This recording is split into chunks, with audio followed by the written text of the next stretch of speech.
Next sound pollution ఏంటిదంటే కొన్నిసార్లు traffic jams అయిపోతాయి. ఆ ట్రాఫిక్ జామ్ అయినా కొంతమంది హారన్ అలాగే కొడుతూనే ఉంటారు.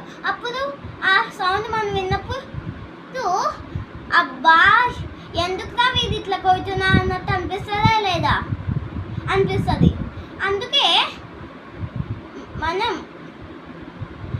ఏం చేయాలా, మనం ఒక సైడ్కి వచ్చి ఉండాలా, ఆ సౌండ్ కొట్టే ప్లేస్లోనే ఉండకుండా.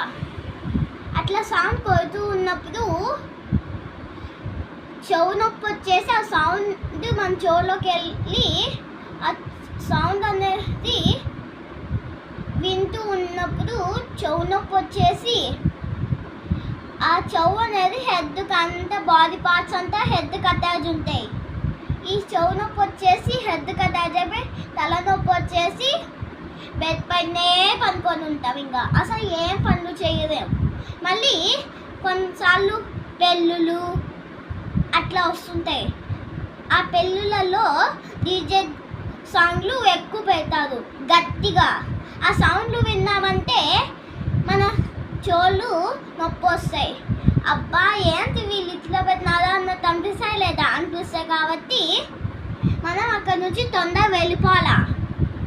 ట్రాఫిక్ జామ్ అంటే వినాల్సిందే, కానీ నార్మల్ బాటిల్లో వెళ్ళిపోవాలా వేరే చోటుకి తొందరగా ఫాస్ట్గా. వెళ్ళిపోయినప్పుడు ప్రశాంతంగా ఉండొచ్చు. అక్కడే ఉంటే పాట బాగుంది అని డాన్స్ చేసుకుంటా. అక్కడనే ఉంటే చెవు నొప్పి వచ్చేసి తలకి అటాచ్ అయిపోయి తలనొప్పి వచ్చేస్తుంది. Thank you.